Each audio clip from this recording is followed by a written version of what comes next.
നമസ്കാരം, എല്ലാവർക്കും ബ്ലാക്ക് ബോർഡിലേക്ക് സ്വാഗതം. മത്സര പരീക്ഷകളിൽ പ്രാധാന്യം അറിയിക്കുന്ന ഒരു വിഭാഗം തന്നെയാണ് ആനുകാലികം. ആനുകാലിക പ്രസിദ്ധമായിട്ടുള്ള ചോദ്യങ്ങൾ നമ്മുടെ മുൻപിലേക്ക് വരുമ്പോൾ പലപ്പോഴും നമ്മൾ പതറിപ്പോകാറുണ്ട്. ഇങ്ങനെയുള്ള അവസ്ഥ മറികടക്കുവാൻ വേണ്ടി പത്രമാധ്യമങ്ങളിൽ നിന്നും ലഭിച്ച പ്രധാനപ്പെട്ട ആനുകാലിക വിഷയങ്ങൾ നിങ്ങളുടെ മുൻപിലേക്ക് ബ്ലാക്ക് ബോർഡ് ചർച്ച ചെയ്യുകയാണ്. നമുക്കിന്ന് ഏതൊക്കെ ചോദ്യങ്ങളാണ് അത് എന്ന് നോക്കാം. ഒന്നാമത്തേത്, ചൊവ്വ പര്യവേഷണത്തിനായി നാസ വിക്ഷേപിച്ച പുതിയ റോവർ ഏത്? ചൊവ്വ പര്യവേഷണത്തിനായി നാസ വിക്ഷേപിച്ച പുതിയ റോവർ ഏത്? 4 ഓപ്ഷൻസ് ഉണ്ട്. Cape Canaveral, Mars orbiter mission, MAVEN, Perseverance. ഇങ്ങനെ 4 ഓപ്ഷനാണ് നമുക്ക് തന്നിരിക്കുന്നത്. ഇതിൽ ശരിയായിട്ടുള്ള ഉത്തരം എന്ന് പറഞ്ഞാൽ ഓപ്ഷൻ ഡി, പെർസിവിയറൻസ് ആണ് ശരിയായിട്ടുള്ള ഉത്തരം. ഓപ്ഷൻ ഡി, പെർസിവിയറൻസ് ആണ് ശരിയായിട്ടുള്ള ഉത്തരം. അടുത്ത ചോദ്യം, ഭൂമിയിൽ നിന്ന് ദൃശ്യമാകാത്ത പ്രകാശത്തിന്റെ തരംഗദൈർഘ്യം നിരീക്ഷിക്കുന്നതിനായുള്ള നാസയുടെ ദൗത്യം ഏതാണ്? ഭൂമിയിൽ നിന്ന് ദൃശ്യമാകാത്ത പ്രകാശത്തിന്റെ തരംഗദൈർഘ്യം നിരീക്ഷിക്കുന്നതിനായുള്ള നാസയുടെ ദൗത്യം ഏതാണ് എന്നാണ് ചോദ്യം. 4 ഓപ്ഷൻസ് ഉണ്ട്. അസ്ത്രോസ്, കോസ്മോ 419, വിക്കിംഗ് 1, നൊസോമി. ഇതിൽ കൃത്യമായിട്ടുള്ള ഉത്തരം ഓപ്ഷൻ എ, അസ്ത്രോസ് ആണ്. വ്യോമഗതാഗതത്തിലെ മലിനീകരണം കുറയ്ക്കുക എന്ന ലക്ഷ്യം മുന്നിൽ വെച്ചുകൊണ്ട് ജെറ്റ് സീറോ പ്ലാൻ തുടങ്ങിയ രാജ്യം ഏത്? 4 ഓപ്ഷൻസ് ഉണ്ട്. America, China, Britain, India. ഇതിൽ കൃത്യമായിട്ടുള്ള ഉത്തരം ബ്രിട്ടൻ ആണ്. ഓപ്ഷൻ സി, ബ്രിട്ടൻ ആണ് ശരിയായിട്ടുള്ള ഉത്തരം. 4ാമത്തെ ചോദ്യത്തിലേക്ക് പോകാം. അറബ് രാജ്യങ്ങളിലെ ആദ്യത്തെ അണു റിയാക്ടർ പ്രവർത്തനം ആരംഭിച്ച രാജ്യം? അറബ് രാജ്യങ്ങളിലെ ആദ്യത്തെ അണു റിയാക്ടർ പ്രവർത്തനം ആരംഭിച്ച രാജ്യം ഏത് എന്നാണ് ചോദ്യം. Bahrain, UAE, Saudi Arabia, Kuwait എന്നിങ്ങനെ 4 ഓപ്ഷൻസ് ഉണ്ട്. ഇതിൽ ശരിയായിട്ടുള്ള ഉത്തരം ഓപ്ഷൻ ബി, UAE ആണ് അറബ് രാജ്യങ്ങളിൽ ആദ്യത്തെ അണു റിയാക്ടർ പ്രവർത്തനം ആരംഭിച്ചത്. എവിടെയാണ്? UAE-യിലാണ്. 5ാമത്തെ ചോദ്യം, ഗ്രേറ്റ് പ്രോഫറ്റ് എന്ന പേരിൽ സൈനിക അഭ്യാസം നടത്തിയ രാജ്യം ഏതാണ് എന്നാണ്. ഗ്രേറ്റ് പ്രോഫറ്റ് 14 എന്ന പേരിൽ സൈനിക അഭ്യാസം നടത്തിയ രാജ്യം ഏതാണ്? അഫ്ഗാനിസ്ഥാൻ, റഷ്യ, ഇറാൻ, മലേഷ്യ എന്നിങ്ങനെ 4 ഓപ്ഷൻസ് ഉണ്ട്. ഇതിൽ ശരിയായിട്ടുള്ള ഉത്തരം ഏതാണ്? ഗ്രേറ്റ് പ്രോഫറ്റ് എന്ന പേരിൽ സൈനിക അഭ്യാസം നടത്തിയത് ഓപ്ഷൻ സി, ഇറാനാണ്. ഇറാനാണ് സൈനിക അഭ്യാസം നടത്തിയത്. അടുത്ത ചോദ്യം, അടുത്തിടെ ടെസ്റ്റ് ക്രിക്കറ്റിൽ 500 വിക്കറ്റ് നേട്ടം കൈവരിച്ച ബോളർ ആരാണ്? അടുത്തിടെ ടെസ്റ്റ് ക്രിക്കറ്റിൽ 500 വിക്കറ്റ് നേട്ടം കൈവരിച്ച ബോളർ ആരാണ്? Pat Cummins, Mitchell Starc, Jasprit Bumrah, Stuart Broad. ഇങ്ങനെ 4 ഓപ്ഷൻ ഉണ്ട്. ഇതിൽ ശരിയായിട്ടുള്ള ഉത്തരം ഓപ്ഷൻ ഡി, സ്റ്റുവർട്ട് ബ്രോഡ് ആണ്. അടുത്ത ചോദ്യം, ഈ സീസണിലെ ബ്രിട്ടീഷ് ഗ്രാൻഡ് പ്രീ ജേതാവ് ആരാണ്? ഈ സീസണിലെ ബ്രിട്ടീഷ് ഗ്രാൻഡ് പ്രീ ജേതാവ് ആരാണ്? 4 ഓപ്ഷൻസ് ഉണ്ട്. Fernando Alonso, Lewis Hamilton, Michael Schumacher, Felipe Massa എന്നിങ്ങനെ 4 ഓപ്ഷൻസ് ആണ് നമുക്ക് മുൻപിലേക്ക് തന്നിട്ടുള്ളത്. ഇതിൽ ശരിയായിട്ടുള്ള ഉത്തരം ഓപ്ഷൻ ബി, ലൂയിസ് ഹാമിൽട്ടൺ ആണ്. ഓപ്ഷൻ ബി, ലൂയിസ് ഹാമിൽട്ടൺ ആണ് ശരിയായിട്ടുള്ള ഉത്തരം. 8ാമത്തെ ചോദ്യത്തിലേക്ക് പോകാം. അടുത്തിടെ അന്തരിച്ച മിസ്റ്റർ ഡെമോക്രസി എന്നറിയപ്പെടുന്ന തായ്വാൻ നേതാവ് ആരാണ്? അടുത്തിടെ അന്തരിച്ച മിസ്റ്റർ ഡെമോക്രസി എന്നറിയപ്പെടുന്ന തായ്വാൻ നേതാവ് ആരാണ് എന്നാണ് ചോദ്യം. 4 ഓപ്ഷൻസ് ഉണ്ട്. ബോംബോ മോഫോ, Han Kuoyu, Ling Tung Hui, Chen Chu. ഇങ്ങനെ 4 ഓപ്ഷൻസ് ആണ് നമ്മുടെ മുൻപിലേക്കുള്ളത്. ഇതിൽ ശരിയായിട്ടുള്ള ഉത്തരം ഓപ്ഷൻ സി, ലിങ് ടങ് ഹുയി ആണ് മിസ്റ്റർ ഡെമോക്രസി എന്ന പേരിൽ അന്തരിച്ച തായ്വാൻ നേതാവ്. അതായത് മിസ്റ്റർ ഡെമോക്രസി എന്നറിയപ്പെടുന്ന തായ്വാൻ നേതാവ് ആരായിരുന്നു? ലിങ് ടങ് ഹുയി ആയിരുന്നു. 9ാമത്തെ ചോദ്യം, ടുണീഷ്യയുടെ പുതിയ പ്രധാനമന്ത്രി ആരാണ്? ടുണീഷ്യയുടെ പുതിയ പ്രധാനമന്ത്രി ആരാണ്? 4 ഓപ്ഷൻസ് ഉണ്ട്. ഹബീബ് ബാർഗുബെ, ഫൗദ് മെബാസ, ഹിച്ചൻ മെച്ചിബി, കായിസ് സൈദ്. ഓപ്ഷൻസ് ഒന്നുകൂടെ പറയാം. ഹബീബ് ബാർഗുബെ, ഫൗദ് മെബാസ, ഹിച്ചിൻ മെച്ചിബി, കായിസ് സൈദ്. ഇതിൽ കൃത്യമായിട്ടുള്ള ഉത്തരം ഓപ്ഷൻ സി, ഹിച്ചൻ മെച്ചിബി ആണ്. അടുത്ത ചോദ്യം 10ാമത്തെ ചോദ്യമാണ്. ഐവറി കോസ്റ്റിന്റെ പുതിയ പ്രധാനമന്ത്രി ആര്? ഐവറി കോസ്റ്റിന്റെ പുതിയ പ്രധാനമന്ത്രി ആര്? 4 ഓപ്ഷൻസ് ഉണ്ട്. ഡാനിയൽ കബ്ലാൻ, ഹാമിദ് ബക്കയോക്കോ, ഗിൽബർട്ട് ആകെ, ഫെലിക്സ്. 4 ഓപ്ഷൻസ് ഒന്നുകൂടെ പറയാം. ഡാനിയൽ കബ്ലാൻ, ഹാമിദ് ബക്കയോക്കോ, ഗിൽബർട്ട് ആകെ, ഫെലിക്സ്. ഇതിലെ ശരിയായിട്ടുള്ള ഉത്തരം ഓപ്ഷൻ ബി ഹാമിദ് ബക്കയാക്കോ ആണ് ശരിയായിട്ടുള്ള ഉത്തരം. 11ാമത്തെ ചോദ്യം നോക്കണം. 6 മുതൽ 11 വരെ ക്ലാസ്സുകളിലെ ശാസ്ത്ര പഠനം രസകരമാക്കാൻ കേന്ദ്ര സർക്കാർ ആരംഭിച്ച പുതിയ പദ്ധതി ഏത്? 6 മുതൽ 11 വരെ ക്ലാസ്സുകളിലെ ശാസ്ത്ര പഠനം രസകരമാക്കാൻ കേന്ദ്ര സർക്കാർ ആരംഭിച്ച പുതിയ പദ്ധതി. വിദ്യാർത്ഥി വിജ്ഞാൻ മന്ഥൻ, വിജ്ഞാൻ പരിപോഷൺ കാര്യക്രം, വിജ്ഞാന ദീപ്തി, സയൻസ് ഉത്സവ് എന്നിങ്ങനെ 4 ഓപ്ഷൻസ് ഉണ്ട്. ഇതിൽ ശരിയായിട്ടുള്ള ഉത്തരം ഓപ്ഷൻ എ വിദ്യാർത്ഥി വിജ്ഞാൻ മന്ഥൻ എന്നുള്ള ഓപ്ഷനാണ് ശരിയായിട്ടുള്ള ഉത്തരം. 12ാമത്തെ ചോദ്യം. ഐക്യരാഷ്ട്രസഭയുടെ ക്ലൈമറ്റ് ചേഞ്ച് യൂത്ത് അഡ്വൈസറി ഗ്രൂപ്പിൽ ഇടം നേടിയ ഇന്ത്യൻ പരിസ്ഥിതി പ്രവർത്തക ആരാണ്? ഐക്യരാഷ്ട്രസഭയുടെ ക്ലൈമറ്റ് ചേഞ്ച് യൂത്ത് അഡ്വൈസറി ഗ്രൂപ്പിൽ ഇടം നേടിയ ഇന്ത്യൻ പരിസ്ഥിതി പ്രവർത്തക. ദീപ മേത്ത, വിശ്വാസ് മേത്ത, അർച്ചന സോറൻ, സ്നേഹ പായൽ ഇങ്ങനെ 4 ഓപ്ഷൻസ് ഉണ്ട്. ഇതിൽ ശരിയായിട്ടുള്ള ഉത്തരം ഏതാണെന്ന് ചോദിച്ചാൽ ഓപ്ഷൻ സി അർച്ചന സോറൻ ആണ് ശരിയായിട്ടുള്ള ഉത്തരം. 13ാമത്തെ ചോദ്യത്തിലേക്ക് പോകാം. സോളാർ പവർ പ്ലാന്റ് നിർമ്മാണത്തിന് ഇന്ത്യയുടെ സഹായം തേടിയ അയൽ രാജ്യം ഏതാണ് എന്നാണ്. സോളാർ പവർ പ്ലാന്റ് നിർമ്മാണത്തിന് ഇന്ത്യയുടെ സഹായം തേടിയ അയൽ രാജ്യം ഏതാണ്? ശ്രീലങ്ക, ഭൂട്ടാൻ, മ്യാൻമാർ, ബംഗ്ലാദേശ്. ഇതിൽ ശരിയായിട്ടുള്ള ഉത്തരം ഓപ്ഷൻ എ ശ്രീലങ്കയാണ് സോളാർ പവർ പ്ലാന്റ് നിർമ്മാണത്തിന് ഇന്ത്യയുടെ സഹായം നേടിയ അയൽ രാജ്യം. 14ാമത്തെ ചോദ്യത്തിലേക്ക് പോകാം. ഈ വർഷത്തെ ഇന്ത്യൻ പ്രീമിയർ ലീഗിന് ആതിഥേയത്വം വഹിക്കുന്ന രാജ്യം ഏതാണ്? ഈ വർഷത്തെ ഇന്ത്യൻ പ്രീമിയർ ലീഗിന് ആതിഥേയത്വം വഹിക്കുന്ന രാജ്യം ഏതാണ്?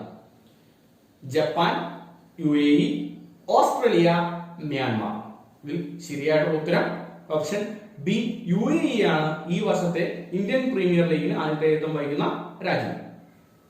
15ാമത്തെ ചോദ്യത്തിലേക്ക് പോകാം. ഇന്ത്യയിൽ പുതിയ വിദ്യാഭ്യാസ നയം നിലവിൽ വന്ന തീയതി എന്നാണ്? ഇന്ത്യയിൽ പുതിയ വിദ്യാഭ്യാസ നയം നിലവിൽ വന്ന തീയതി എന്നാണ്? 2020 ജൂലൈ 27, 2020 ജൂലൈ 28, 2020 ജൂലൈ 29, 2020 ജൂലൈ 16 ഇങ്ങനെ 4 ഓപ്ഷൻ ഉണ്ട്. ശരിയായിട്ടുള്ള ഉത്തരം ഓപ്ഷൻ സി 2020 ജൂലൈ 29 ഇന്ത്യയിൽ പുതിയ വിദ്യാഭ്യാസ നയം നിലവിൽ വന്നത്. 16ാമത്തെ ചോദ്യം. ദേശീയ വിദ്യാഭ്യാസ നയരൂപീകരണ സമിതിയുടെ അധ്യക്ഷൻ ആരാണ്? ദേശീയ വിദ്യാഭ്യാസ നയരൂപീകരണ സമിതിയുടെ അധ്യക്ഷൻ ആരാണ്? 4 option Vijay Gadgil, Ashok Mehta, doctor Rajiv Kumar, doctor K Kasturirangan എന്നിങ്ങനെ 4 ഓപ്ഷൻ ഉണ്ട്. ഇതിൽ ശരിയായിട്ടുള്ള ഉത്തരം ഓപ്ഷൻ ഡി ഡോക്ടർ കെ കസ്തൂരിരംഗനാണ് ഉത്തരം. അടുത്ത ചോദ്യം. പുതിയ വിദ്യാഭ്യാസ നയത്തിൽ എത്രാം ക്ലാസ് മുതലാണ് ഇന്റേൺഷിപ്പോടെ തൊഴിലധിഷ്ഠിത പഠനം വിഭാവനം ചെയ്യുന്നത്? പുതിയ വിദ്യാഭ്യാസ നയത്തിൽ എത്രാം ക്ലാസ് മുതലാണ് ഇന്റേൺഷിപ്പോടെ തൊഴിലധിഷ്ഠിത പഠനം വിഭാവനം ചെയ്യുന്നത്? ഇതിൽ ശരിയായിട്ടുള്ള ഉത്തരം ഏതാണെന്ന് കണ്ടുപിടിക്കേണ്ടത് ഓപ്ഷൻ തന്നിട്ടുണ്ട്. 5ാം ക്ലാസ്, 6ാം ക്ലാസ്, 7ാം ക്ലാസ്, 9ാം ക്ലാസ്. ഇതിൽ ശരിയായിട്ടുള്ള ഉത്തരം ഓപ്ഷൻ ബി 6ാം ക്ലാസ് ആണ്. തൊഴിലധിഷ്ഠിത പഠനം വിഭാവനം ചെയ്യുന്നത് 6ാം ക്ലാസ് മുതലാണ്. 18ാമത്തെ ചോദ്യം.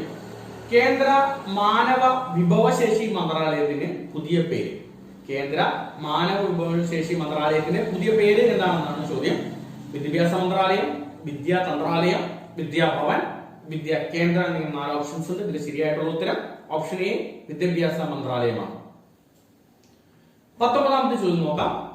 DGCA അംഗീകാരം ലഭിച്ച ഇന്ത്യയിലെ ആദ്യത്തെ ഡ്രോൺ ട്രെയിനിങ് സ്കൂൾ ഏതാണ്? DGCA അംഗീകാരം ലഭിച്ച ഇന്ത്യയിലെ ആദ്യത്തെ ഡ്രോൺ ട്രെയിനിങ് സ്കൂൾ ഏതാണ് എന്നാണ് നമ്മുടെ ചോദ്യം. 4 ഓപ്ഷൻസ് ഉണ്ട്. Hyderabad flying club, Bombay flying club, Chennai flying club, Delhi flying club. ഇതിൽ ശരിയായിട്ടുള്ള ഉത്തരം option B Bombay flying club ആണ്. ഇതാണ് option B Bombay flying club ആണ് ശരിയായിട്ടുള്ള ഉത്തരം.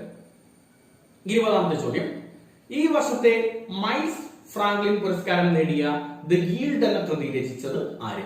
ഈ വർഷത്തെ മൈൽസ് ഫ്രാങ്ക്ലിൻ പുരസ്കാരം നേടിയ ദി ഗീൽഡ് എന്ന കൃതി രചിച്ചത് ആര്? Jane Mathew, Patrick White, Elizabeth O Connor, Tara John Winch. 4 option ഉണ്ട്. ഇതിൽ ശരിയായിട്ടുള്ള ഉത്തരം option D Tara John Winch ആണ്. ദ ഈൽഡ് എന്ന് കൃതി രചിച്ചത് താര ജോൺ വിഞ്ച് ആണ്. 21ാമത്തെ ചോദ്യം, കോവിഡ് പ്രതിരോധത്തിനായി ഇന്ത്യക്ക് $3 ദശലക്ഷം ധനസഹായം അനുവദിച്ച സ്ഥാപനം. കോവിഡ് പ്രതിരോധത്തിനായി ഇന്ത്യക്ക് $3 ദശലക്ഷം ധനസഹായം അനുവദിച്ച സ്ഥാപനം ഏതാണെന്നാണ് ചോദ്യം. 4 ഓപ്ഷൻസ് ഉണ്ട്. സ്വിസ് ബാങ്ക്, IMF, ലോകബാങ്ക്, ഏഷ്യൻ വികസന ബാങ്ക്. ഇതിനകത്ത് കൃത്യമായിട്ടുള്ള ഉത്തരം ഓപ്ഷൻ ഡി ഏഷ്യൻ വികസന ബാങ്ക് ആണ്. 22ാമത്തെ ചോദ്യം, ലോകത്ത് ആദ്യമായി പുനഃസ്ഥാപിക്കാൻ കഴിയുന്ന ഊർജം ഉപയോഗിച്ച് പ്രവർത്തിക്കുന്ന വൻകിട രാസനിർമ്മാണശാല തുടങ്ങിയ രാജ്യം ഏതാണ്?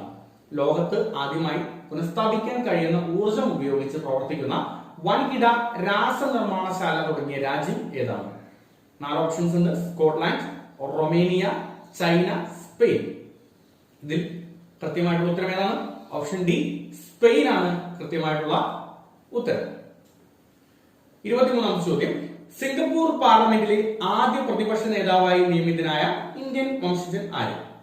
സിംഗപ്പൂർ പാർലമെന്റിലെ ആദ്യ പ്രതിപക്ഷ നേതാവായി നിയമിതനായ ഇന്ത്യൻ വംശജൻ ആര്? 4 ഓപ്ഷൻസ്. ജയ്ദീപ് സിംഗ്, വരുൺ ചവാൻ, പ്രീതം സിംഗ്, ജയ്സിംഗ് മൽവി. ഇതിൽ കൃത്യമായിട്ടുള്ള ഉത്തരം ഓപ്ഷൻ സി പ്രീതം സിംഗ് ആണ്. ഓപ്ഷൻ സി പ്രീതം സിംഗ് ആണ് സിംഗപ്പൂർ പാർലമെന്റിലെ ആദ്യ പ്രതിപക്ഷ നേതാവായി നിയമിതനായ ഇന്ത്യൻ വംശജൻ. 24ാമത്തെ ചോദ്യം, ഇന്ത്യയിൽ ആദ്യമായി മുസ്ലിം വനിതാ അവകാശ ദിനമായി ആചരിച്ച ദിവസം ഏത്? ഇന്ത്യയിൽ ആദ്യമായി മുസ്ലിം വനിതാ അവകാശ ദിനമായി ആചരിച്ച ദിവസം ഏതാണ് എന്നാണ് 4 options. 2020 August 1, 2020 August 2, 2020 July 29, 2020 July 28. ഇതിൽ ശരിയായിട്ടുള്ള ഉത്തരം ഓപ്ഷൻ എ 2020 ഓഗസ്റ്റ് 1 എന്നതാണ്.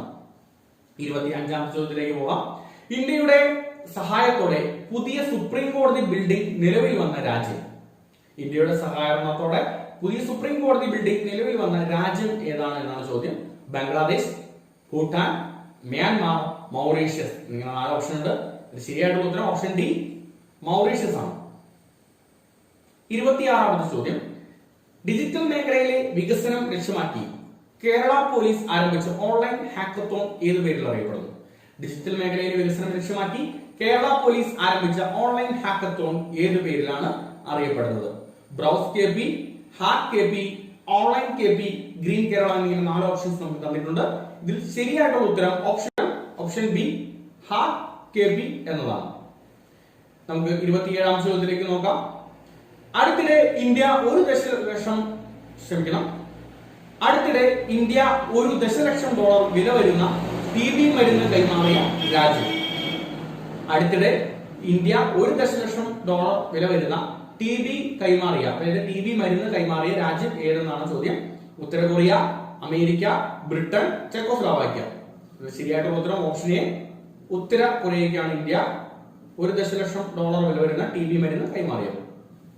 28ാമത്തെ ചോദ്യം, APJ അബ്ദുൽ കലാമിന്റെ 5ാം ചരമവാർഷികത്തോടനുബന്ധിച്ച് ഡ്രീം 2.0 ഇന്നോവേഷൻ മത്സരം സംഘടിപ്പിച്ച സ്ഥാപനം. Options DRDO, MRKO, DJDP, KMDP. ഇങ്ങനെ 4 ഓപ്ഷൻസ് ഉണ്ട്. ഇതിൽ ശരിയായിട്ടുള്ള ഉത്തരം ഓപ്ഷൻ എ DRDO ആണ് ശരിയായിട്ടുള്ള ഉത്തരം. 29ാമത്തെ ചോദ്യം, ഈ ബോട്ടിംഗ് മികവിനുള്ള ഗുസ്താവ് ട്രൂ പുരസ്കാരം നേടിയ കേരളത്തിലെ ഫെറി സർവീസ്. ഈ ബോട്ടിംഗ് മികവിനുള്ള ഗുസ്താവ് ട്രൂ പുരസ്കാരം നേടിയ കേരളത്തിലെ ഫെറി സർവീസ് ഏതാണെന്നാണ് ഓപ്ഷൻസ്. ചന്ദ്ര, ലക്ഷ്യ, ആദിത്യ, ലക്ഷ്മണ എന്നിങ്ങനെ 4 ഓപ്ഷൻസ്. ഇതിൽ ശരിയായിട്ടുള്ള ഉത്തരം ഓപ്ഷൻ സി ആദിത്യ എന്നുള്ളതാണ്. 30ാമത്തെ ചോദ്യം, കുരുമല ടൂറിസം പദ്ധതി നിലവിൽ വന്നത് ഏത് ജില്ലയിലാണ്? കുരുമല ടൂറിസം പദ്ധതി നിലവിൽ വന്നത് ഏത് ജില്ലയിലാണ്? തിരുവനന്തപുരം, കൊല്ലം, കോഴിക്കോട്, എറണാകുളം. ശരിയായിട്ടുള്ള ഉത്തരം ഓപ്ഷൻ ഡി എറണാകുളത്താണ് കുരുമല ടൂറിസം പദ്ധതി നിലവിൽ വന്നത്. 31ാമത്തെ ചോദ്യം നോക്കാം. ഈ വർഷത്തെ ബി രാജ്യാന്തര ചെസ് ഫെസ്റ്റിവലിൽ ഓവറോൾ വിഭാഗത്തിൽ 2ാം സ്ഥാനം നേടിയ ഇന്ത്യൻ താരം. ഈ വർഷത്തെ ബി രാജ്യാന്തര ചെസ് ഫെസ്റ്റിവലിൽ ഓവറോൾ വിഭാഗത്തിൽ 2ാം സ്ഥാനം നേടിയ ഇന്ത്യൻ താരം ആരാണ് എന്നാണ് ഓപ്ഷൻസ് ഉണ്ട്. അരവിന്ദ് രാജ്, കൃഷ്ണചന്ദ്രൻ, പി ഹരികൃഷ്ണ, വിശ്വനാഥൻ ആനന്ദ്. ഇതിൽ ശരിയായിട്ടുള്ള ഉത്തരം ഓപ്ഷൻ സി പി ഹരികൃഷ്ണയാണ് ശരിയായിട്ടുള്ള ഉത്തരം.